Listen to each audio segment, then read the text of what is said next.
عسلامة مرحبا بكم في كوزين فوفا. المرة هذيا جبت لكم بالحق خبز المسمن والطريقة وليزاستوس اللي باش نوريه لكم كيفاش يجي مورق ومسمن هكاكا. فما بلاد يقولوا له مسمن، فما بلاد يقولوا له مورق. انتوما كان تتفرجوا في الفيديو نتاعي قولوا لي شنو تسميوها في بلادكم. هنا باش نوريكم ديزاستوس كيفاش يطلع لكم الخبز بنين ومسمن وريحته فاوحة ومورق كيما هكاكا. أيا تبعوني في الطريقة سهلة وبسيطة وفي ساعة يحضر لكم أبن خبز. هنا ناخذوا 2 كيلات سميد عليهم كيلة فارينة، كيلو بالكيلة اللي تحبوها، المهم بالكيلة. هنا بعد ما خلطنا الخليط الكل مع بعضه بسم الله ما شاء الله راهو باش يجيكم خبز بنين. نحطوا هنا مغرفه صغيرونه نتاع خميره، مغرفه ولا حتى شطره، مغرفه نتاع خميره خبز معاهم مغرفه كبيره نتاع سكر. السكر باهي راهو مع مع العجينه راهو يعطي منفعه به. نزيدوا نكته ماء ونزيدوه مغرفه نتاع ملح. هنا نخلطوا الخليط نتاعنا العجينه نتاعنا بالكدا بالماء، نقعدوا نلموا فيها ونسقيو.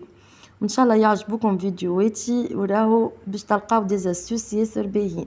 نلموا العجينه الكل كيما شفتوها بالماء الدافي، ومن بعد نزيدوها نكته زيت ونخليوها ترتاح حتى لين العجينه نتاعنا تولي كيما هكاكا كيما تشوفوا فيها. ما شاء الله طاوعك في العجنين وتعمل الكيف وتحس روحك باش تخرج مكل الخبز هذيك حاجه بنينه على الاخر. لقينا العجينه نتاعنا مازالت يابسه شويه، حليناها رخفناها شويه كيف كيف بالطرف ماء دافي، ما نصفبوش برشا، نقعدوا نتبعوا فيها بشويه بشويه بك الماء الدافي كيما هكايا بالضبط نكته ماء.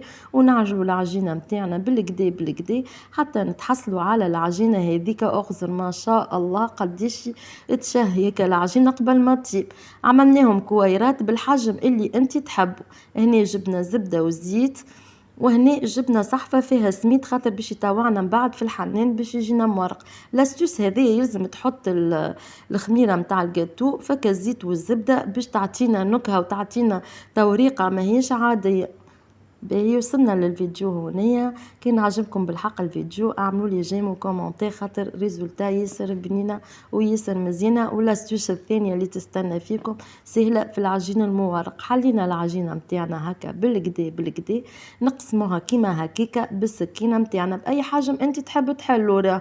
نقسموها ونحطوا العجينه نتاعنا ورقه فوق ورقه بالطريقه هذيك.